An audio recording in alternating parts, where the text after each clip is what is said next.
What is going on, everybody? Welcome in, welcome back. As you can tell from the title, this is the end of the Seahawks season, and it is time to break down the game a little bit.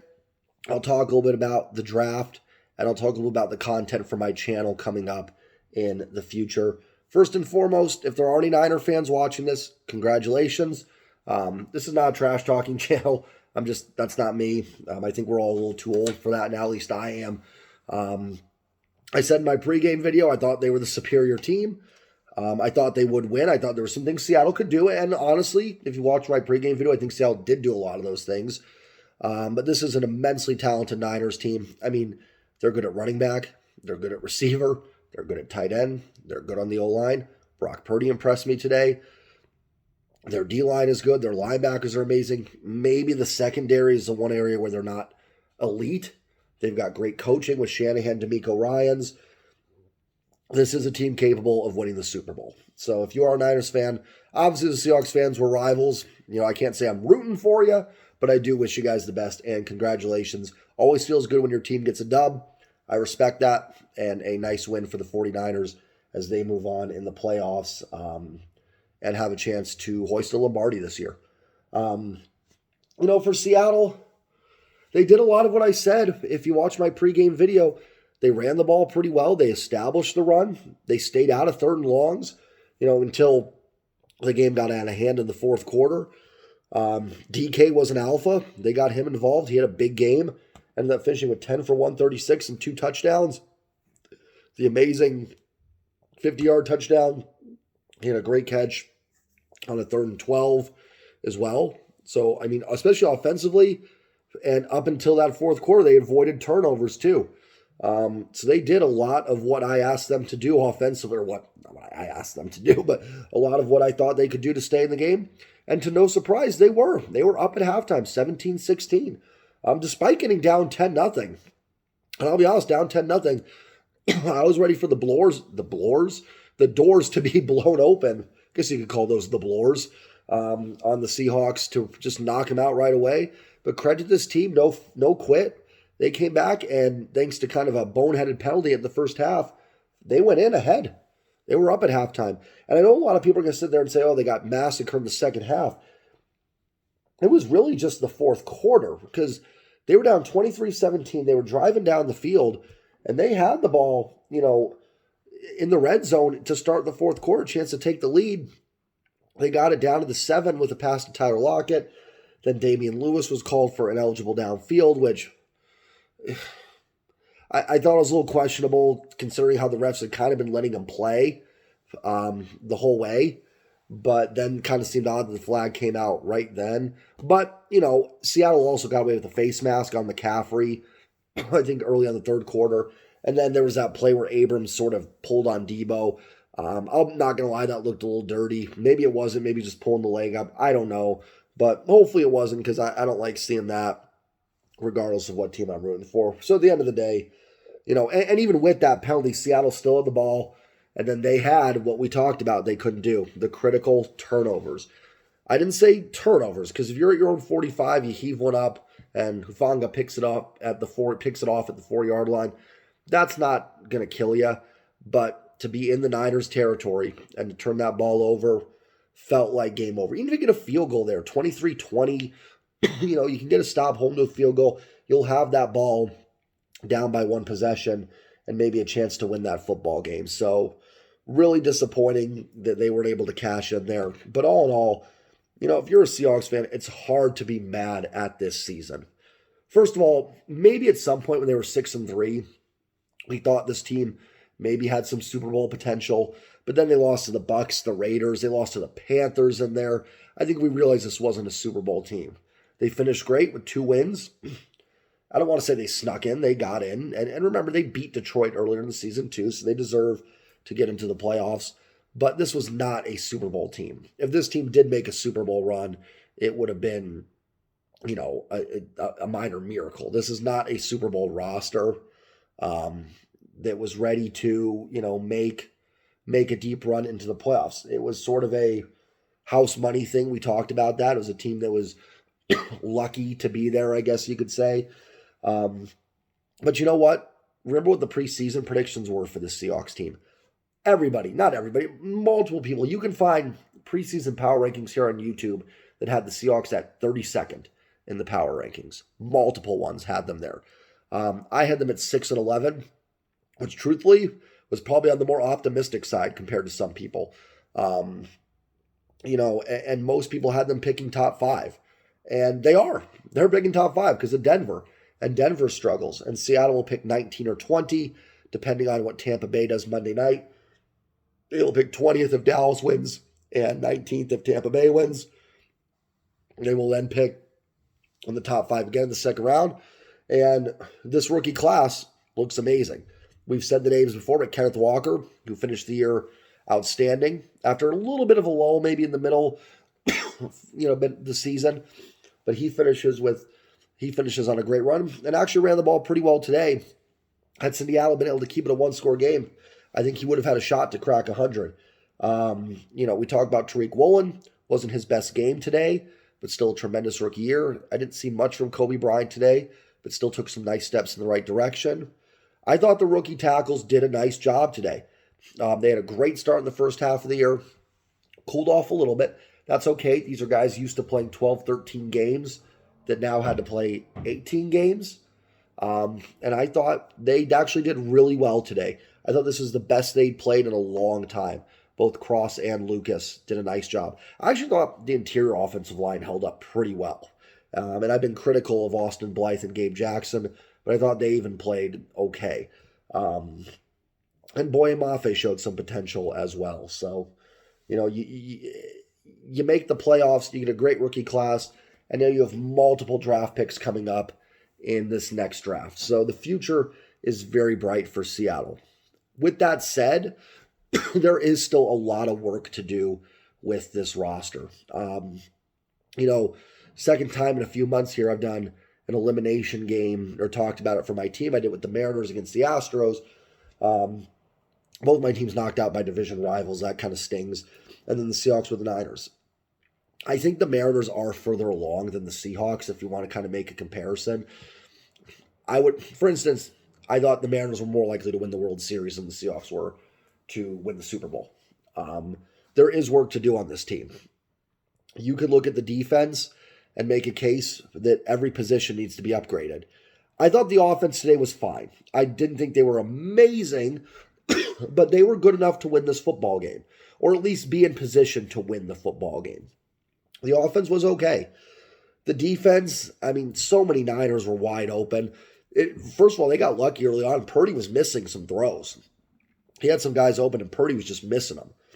And then, they'd stuff some runs and then give up some big runs. So it's very Jekyll and Hyde, and then just too many Niners wide open. Now, a lot of that's the scheme. Shanahan's going to do that to you, but just not the talent. Seattle doesn't have the talent to make up that difference in what Shanahan is doing, if that makes sense. It's not there, and he's going to go ahead, and when he's got the playmakers, the talent's going to win out there. Seattle kind of is getting bullied in the trenches, especially on the D-line. I've talked about it. Now, I don't think they're too bad at edge. I like Darrell Taylor. He's certainly a decent pass rusher. Uchenna Nwosu is a free agent. I do think you look at bringing him back. And I think those are good edge rushers. Doesn't mean you can't upgrade there. I don't think either of them are in the class of like a Nick Bosa. So if you have a chance to get... Oh, my pad's making noise here. If you have a chance to get an elite player like that... Let's see if I can turn this on. I want to keep it on because I want to have the box score up in case we need to reference it. But let me turn it down. There we go. If you have a chance to get someone like that, you can do it. But when you look at the inside of Seattle's D-line, it is just lacking in talent. Shelby Harris is a nice role player. Poona Ford is solid. He's a decent role player. Al Woods, a decent run-stopping role player. Outside of that, Quentin Jefferson may hang around on a roster somewhere. LJ Collier, I'm nothing against him. I'm sure he's a good person, but he's someone that could be out of the league next year. It wouldn't shock me. Miles Adams, I thought, did some nice things, but he's like the last guy in your D-line. It's all role players. Now, would Shelby Harris, Poona Ford, Al Woods be on other rosters? Absolutely. Absolutely, those guys would be on any NFL roster. But they'd be getting 12, 13 snaps, not playing 70% like they are in Seattle. It's just a lot of okay guys, and there's no blue chippers, or for lack of a better term, on that Seattle defensive front. Now, unfortunately, getting knocked from that third position to the fifth position may take you out of the Jalen Carter sweepstakes. We'll see. We'll see what the Bears end up doing with the first pick if they trade it. Colts, Texans, both teams looking for quarterbacks. Maybe Carolina or Atlanta sneaks in front there and takes a quarterback. If they can work out something, that would be great. That could leave Will Anderson or Jalen Carter open for you in the draft. We'll get there when we get there. But Seattle needs work on that D-line. The linebacking core. I thought Seattle really missed Jordan Brooks today. Sorry, I was checking something on the pad there that popped up. But I thought Seattle really missed Jordan Brooks today. Their sideline-to-sideline speed was lacking. There was missed tackles. They had some plays where they had Debo or McCaffrey for losses. Now, part of what makes Debo and McCaffrey so great is their ability to get out of those, but they turned them into 9, 10-yard gains and kept drives moving that otherwise would have been stuffed. I thought Barton had a bit of a rough game. I don't have anything against Cody Barton. I think he's okay, but he's a role player. He's a situational linebacker. And yes, they're missing Jordan Brooks, but Jordan Brooks had a significant injury. They need to upgrade a linebacker. You can make a case for that. I wouldn't be against adding a corner at one of your picks. Love Tariq Woolen. The other side, though, you could make a case. I like Michael Jackson. I think he's decent. I like the depth with Trey Brown, but Trey Brown never really got back to the point where he was playing a whole lot. If there's, a Sauce Gardner level talent there at 5 or 19 or whatever, and you can get him, I'm not against trying to make the best corner duo in the league. Thought Quandre Diggs played better down the stretch, so I don't know if he's going to be cut. I don't think he will, but I'm not against upgrading the safety position either. One thing that'll be interesting next year to see what they kind of do with Jamal Adams. I really do think Jamal Adams is going to be a huge part of their defense this year and was really going to be a focal point for what they want to do. But he just, he got hurt first week. But you have Ryan Neal who's come in and has played extremely well. So you may be able to save somebody, move on from Jamal Adams, or do you look at him as getting a big piece back and surrounding him with some talent and making that work? I don't know. That's all things we'll get into as we go along down the offseason here. Offensively, you're certainly set at tackle. I think Damian Lewis is fine at left guard. I think you need to address the center position. I know it's kind of beating a dead horse in the Seahawks community. We talk about centers, but ever since Max Unger, they have just not been good at the position. You had one good year, Justin Brett, 1 or 2. Ethan Posick was okay for a little bit. Austin Blythe has been okay, but they really need to upgrade that position and start getting some bodies in there that can push people around. Same with the right guard spot. Those are both positions I'd look at early in the draft. You know what I mean? Maybe not at number 5 for center, but certainly within the pick 20 or 37 or 50, wherever you're picking there, that is definitely a position I would look at. They could add some wide receiver talent. You're good with DK, you're good with Tyler Lockett, but outside of that, nobody has emerged. I liked Marquise Goodwin this year. It's unfortunate he got hurt. I'm fine with bringing him back on another 1-year deal, but he's kind of more your, he was solid, but you still look to upgrade that talent there. Eskridge has just not been the guy. You can't rely on him. I don't think you need to cut him because there's no point to it, but you cannot go into next year even counting on anything out of Eskridge. I thought we might see him at the end of the year. Never got back out there. Can't rely on it. I'm not even against, we'll see what they want to do with Rashad Penny and how he rebounds from his injury if you want to bring him back. I'm not against a running back in the mid-rounds. I wouldn't do that early, but 3rd, 4th, 5th round, if there's a running back you like, you can pair with Kenneth Walker. I don't think that's a bad addition either. I feel pretty good with the tight end position, but even there, if there's someone in the 3rd round that you think is a kind of a blue chipper that you can add, do it. I'm not against that. The Geno Smith situation is going to be something to answer in the offseason. I think you bring Geno back.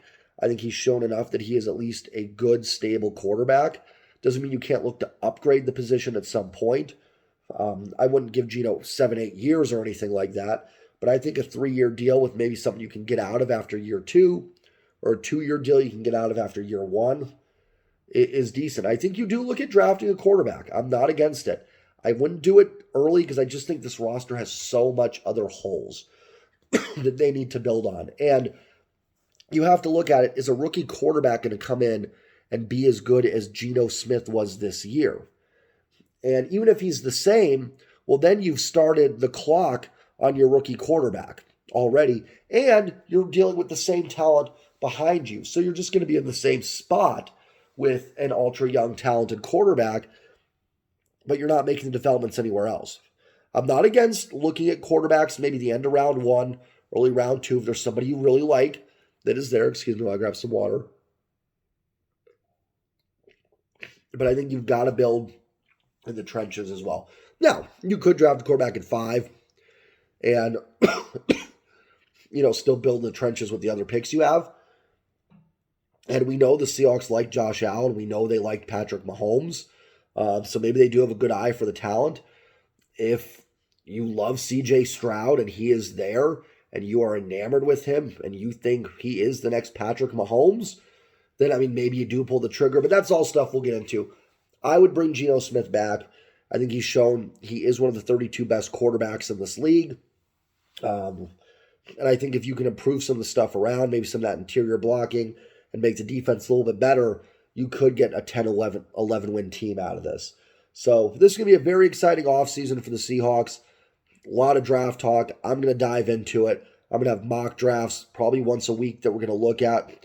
We'll do some player profiles on some guys. And it won't just be top guys too. We'll dig into the 5th, 6th, 7th rounds as well and see what we can find for this team. Some diamonds in the rough, some Tariq Woolens, what may have you. So the season ends for the Seahawks. I think an encouraging season overall. I think you're happy that this team was fun at least. They got you back to the playoffs. There's some good memories, some good moments. I think early on we thought maybe this was a team that could go on a run. Kind of lost that mojo, but it was still a fun season. It was still fun to see them get into the playoffs. Last week was a lot of fun with the Lions game and the Seahawks game. And they had some flashes today. They showed some moxie against the Niners. In the end, the talent just not there right now. But in years past, where we've thought that with the Seahawks, when Russ was here and we thought boy, the talent's just not there in the other spots. But they didn't have the draft picks. They were picking, not even in the first round. Their first pick was 47. Now you've got 4 picks before 47. And there's even some scenarios where you could trade down from 5 if your guys aren't there, and you could get another team's first round pick next year and get number 9. You could trade down from 20 and get 27, 28 or something, you know what I mean? Something like that. So there's a chance this team could just have a plethora of draft picks. So it's going to be a fun offseason to get into. As far as the channel, stick around. I'm not going anywhere. We're talking Seahawks. If you are a baseball fan, please hit that subscribe button. Please do it because we are going to dive deep into baseball this year. I'm going to try and be as many games as I can. I will be live for those games. There's some afternoon games and weekend games where I'll be with the family or I'm at work. But most of the Monday through Friday West Coast night games, I'll have live streams for those. I'll break down the play-by-play. So we're going to have tons of Mariners and MLB, any MLB fan, but tons of Mariners content on this channel. So we'll start ramping that up a little bit here too soon. Hopefully have a mock draft next week. But thank you for everybody that subscribed, sticking with me through the season. It was a fun season. Saw a lot of growth development from some young players. And we know where this team needs to go, and they have the capital to hopefully do it now. So please hit that subscribe button, the like button, whatever you guys want to do. And I will see you guys next time. Not for a Seahawks game next week. The season does end, but it was a fun ride. And I will talk to you all later. Peace.